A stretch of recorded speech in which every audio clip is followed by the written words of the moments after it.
রশিদ আহমদ গঙ্গুর রহমাতুল্লাহ কাঁদতে কাঁদতে অন্ধ হয়ে গেছে। আল্লাহ তুমি মাফ করিয়া দাও। সবাই বলে হযরত আপনি অপারেশন করলে আপনার চক্ষু ভালো হয়ে যাবে। হযরত বললেন বাবা চক্ষু অপারেশন করতে গেলে আমার নামাজ কাজা হইয়া যাবে। যেই অপারেশন আমার নামাজ কাজা করবে এরকম অপারেশন আমার কোনো দরকার নাই, এরকম চোখের কোনো প্রয়োজন নেই।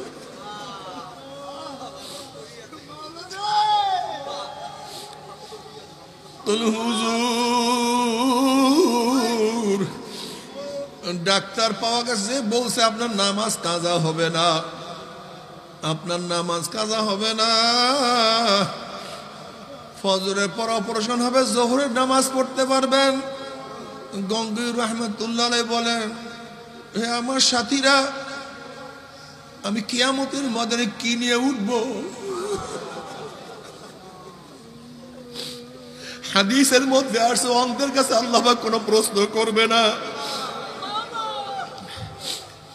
যদি আমি অন্ধ হয়ে উঠতে পারি হয়তো মাওলা এই উসরে আমাকে মাফ করিয়া দিবে।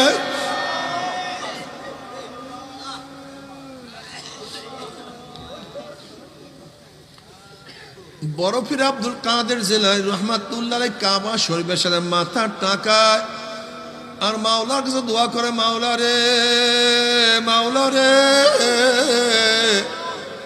যদি আমি আব্দুল কাদেরকে তুমি কিয়ামতের ময়দানে মাপ নাই করো, আমাকে অন্ধ করিয়া উঠাইও।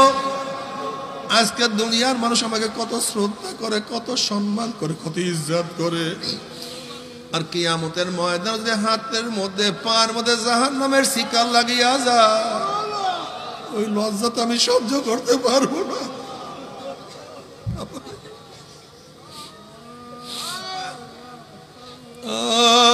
আল্লাহ বাবারে সুম্মা কাসাত কুলুবুকুম মিন বাদি যালিকা ফাহিয়া কাল হিজারাত আশাদ্দু কাসওয়া। আসলে আমাদের কলবটা তো পাথরের চেয়ে শক্ত হয়ে গেছে।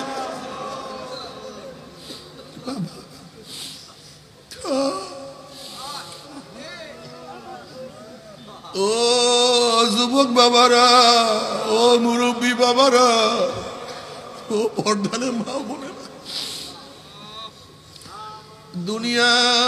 দুনিয়ার চিন্তায় চিন্তায় তোমাকে আমাকে অন্ধ করিয়া ফেলাইছে। দুনিয়ার চিন্তায় চিন্তায় তোমার আমার কলমটাকে শক্ত বানাইয়া ফেলাইছে রে বাবা।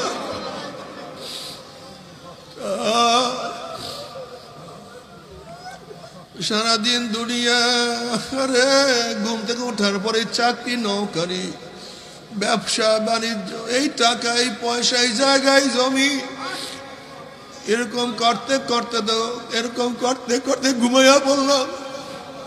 আমার ঘুমের থেকে ওঠার পরে একই কাজ, ঘুমের থেকে ওঠার পরে আবারও একই কাজের পিছনে লাগিয়া যায়। এই ব্যবসায়ী বাণিজ্য টাকা এই পয়সা, কিন্তু কে আমাকে বানাইলো, কেন বানাইলো, কে আমাকে বানাইলো, কে আমাকে বানাইলো, কেন বানাইলো? আজকে গোয়াল ঘরের থেকে গরুটার নামে সারাদিন খাওয়া বাঁচা খাওয়া বাঁচা খাওয়া বাঁচা, এই অবস্থায় গোয়াল ঘরে ঢোকে, আবার ওঠার পরে একই কাজ, আবার ওঠে আবার একই কাজ, আবার ওঠে আবার একই কাজ। ঠিক আমরা কিছু মানুষ আছে গরুর মতো, ঘুম থেকে উঠিয়া এই রিক্সা ঠেলা গাড়ি ঠেলা শুরু করি, কাজ করা শুরু করি, দোকানদারি করা শুরু করি, ব্যবসা বাণিজ্য করা শুরু করি। কি আমাকে বানাইলো, কেন বানাইলো, আমার কি করা উচিত ছিল, আমি কি করতে আসি? মাওলা আমাকে মাফ করলো কি করল না? আমার মাওলা আমার ভাই খুশি না বেজার? আমার মাওলা আমার ভাই খুশি না বেজার?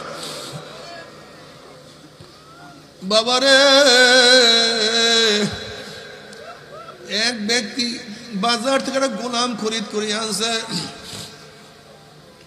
গোলামকে বলছে, গোলাম তোমার কোনো কথা বা বক্তব্য আছে কিনা?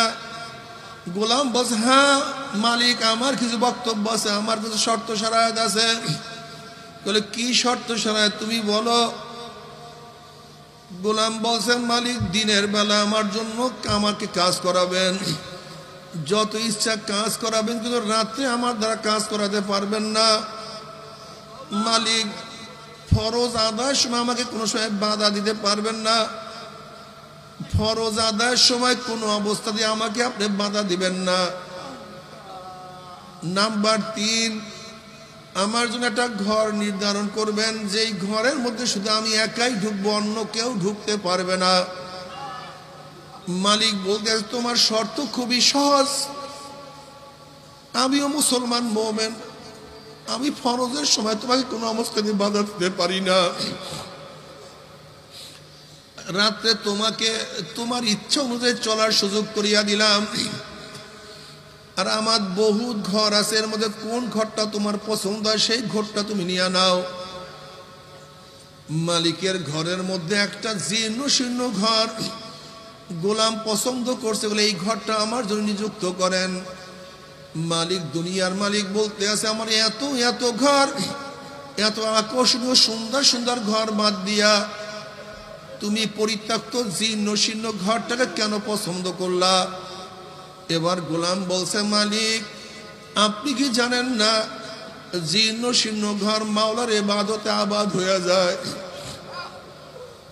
এবার কাজ করতে আছে, চলতে আছে, কাজ চলতেছে, কাজ করতে আছে।